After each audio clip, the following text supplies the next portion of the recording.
जो अमित शाह साहब ने जो पार्लियामेंट में स्पीच की थी, जब 3370 और 35A को हटाया जा रहा था, तो उन्होंने कहा था कि इसके लिए जान दे देंगे। तो जो ठीक है, वो शायद आजाद कश्मीर के हवाले से बात कर रहे हो या वो कश्मीर के हवाले से बात कर रहे हो, तो आप क्या समझती हैं, क्या ये सिर्फ कश्मीर के हवाले से कहा जान दे देंगे, या चीन के साथ जो LAC के मामला थे इसमें भी वो कह रहे थे कि जान दे देंगे? आप क्या कहती हैं इस सवाल? देखिए अमित भाई शाह मेरे देश के, हिंदुस्तान के, भारत के माननीय गृह मंत्री हैं। पहली बात, जितनी बड़ी कुर्सी होती है, जितना बड़ा पद होता है, उतनी ही बड़ी जिम्मेदारी यानी रिस्पॉन्सिबिलिटी होती है। और मेरा मानना है माशाल्लाह बहुत ही रिस्पॉन्सिबल हमारे गृह मंत्री माननीय अमित शाह जी हैं।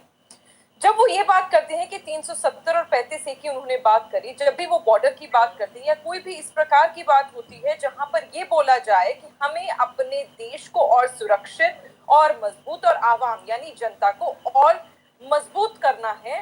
तो हम जान देने के लिए तैयार हैं। मेरा मानना है ये हर तरीके से, हर बॉर्डर की बात हो रही है, सिर्फ और सिर्फ पाकिस्तान ऑक्यूपाइड कश्मीर या फिर चाइना और हिंदुस्तान के बॉर्डर की बात नहीं हो रही। हिंदुस्तानियों में एक आदत है, और मुझे लगता है कि किसी भी देशभक्त में जो अपने देश से मोहब्बत करता है उसमें वो आदत रहनी चाहिए कि अगर हमारे देश के ऊपर कोई आंख भी उठाकर देखेगा तो उसकी आंखें किस प्रकार नोची जाएं, ये हमें आना चाहिए। और ये हिंदुस्तान के हर एक एक व्यक्ति को माशाल्लाह बखूबी आता है। अब जब गृह मंत्री की आप बात कर रहे हैं तो बिल्कुल सही, 370 की जहां तक बात है तो हमें भी मालूम है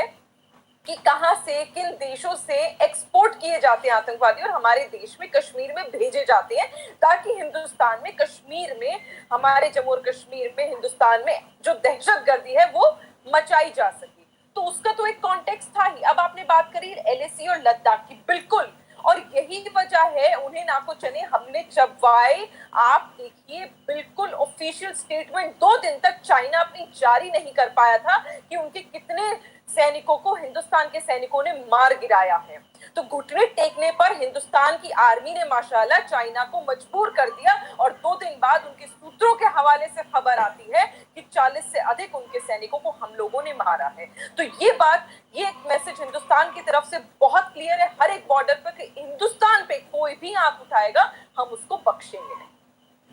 बिल्कुल ठीक है, जारी बात है। आप जो मेरा सवाल है वो जारी बात है इसलिए था कि मैं समझता हूँ कि ज्यादा क्योंकि कश्मीर का तस्करा होता है ना मीडिया के ऊपर, तो कभी लद्दाख का या चाइना का या LAC का तस्करा नहीं हुआ। एक बात बताइए निगत अब्बास साहब कि ठीक है, जारी बात है, फौजी किसी मुल्क का भी हो, जब उसकी जान जाती है तो पूरा मुल्क साथ खड़ा हो जाता है और खड़ा भी होना चाहिए, क्योंकि वो आपकी रियासत को प्रोटेक्ट करता है, आपकी सोवरेनिटी को प्रोटेक्ट कर रहा होता है। देखिए, जब आप बात करते हैं खामोशी की, तो मुझे लगता है इस सवाल का जवाब मैं आपको पहले ही दे चुकी हूँ कि चाइना शायद मुंह दिखाने लायक ही नहीं रहा था, तभी उन्होंने 2 दिन तक, जो तुरंत अपनी स्टेटमेंट जारी करने वाले लोग हैं, इतनी बड़ी सेना है, इतना बड़ा देश है, इतना मजबूत इकोनॉमी है, इतना सब कुछ बहुत बढ़िया है, जब वो 2 दिन तक पानी में छुपकर बैठे रहे और अपना उन्होंने ना चेहरा दिखाया ना कोई बात करी, तो इसको ये पूरा विश्व देख चुका है कि किस हालात से चाइना गुजरा और किस हालात से हिंदुस्तान गुजरा। मैं मानती हूँ हमारे भी जो जवान थे, हमारे भी जो सैनिक थे, वो शहीद हुए और उनकी शहादत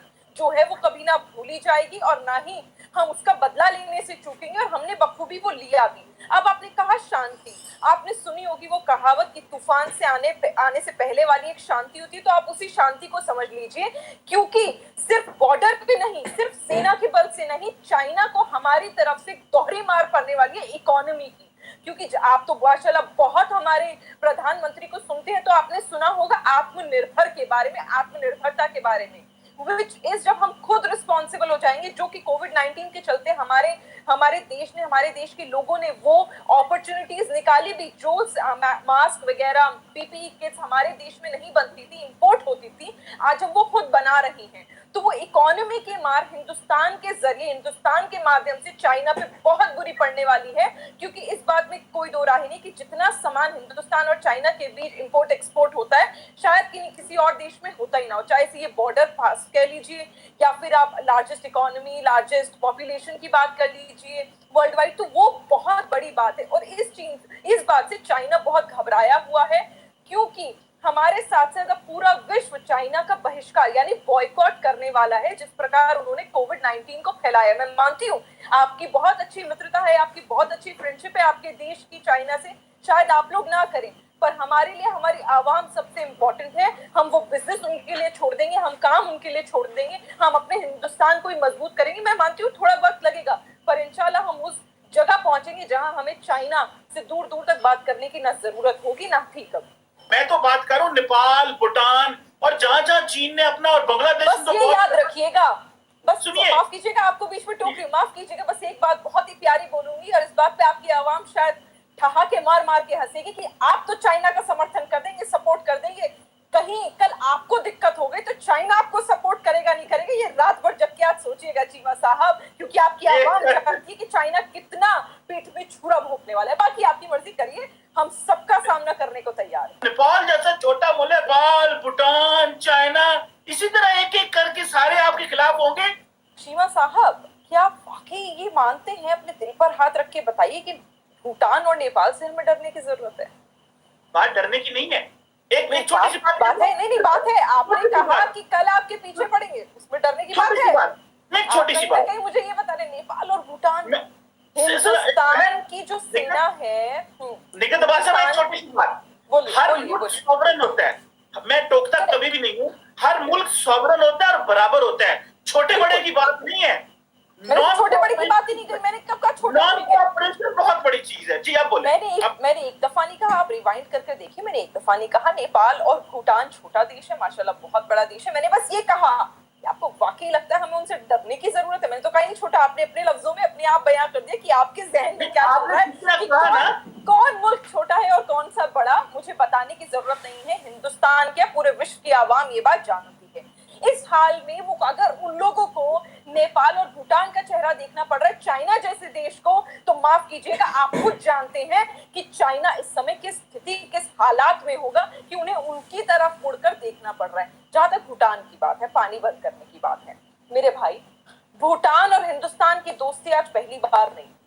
ये दोस्ती बहुत बहुत अरसे से चली आ रही है, और दोस्ती में तो खैर कोई आंच है ही नहीं, वापस चीजें ठीक हो जाएंगी, क्योंकि वो एक टेररिस्ट देश नहीं है कि हमें वहां पर दिक्कत है बात करने में या मसले सुलझाने में। वहां उस किसी ने मसूद अजहर को जमाई बनाकर नहीं बिठाया हुआ, वहां के प्रधानमंत्री ने उसामा बिन लादेन को शहीद नहीं कहा कि शहीद हुए हैं। तो उन देशों से बात करने में दिक्कत आती है। भूटान और नेपाल माशाल्लाह बहुत ही खूबसूरत और बहुत ही अच्छे देश हैं, उनसे बात करने में ना ही कभी कोई दिक्कत आएगी। कोई छोटी मोटी गलतफहमी होगी तो वो हमें मसले सुलझाने हमारे देश को आते हैं और हम सुलझाते रहेंगे।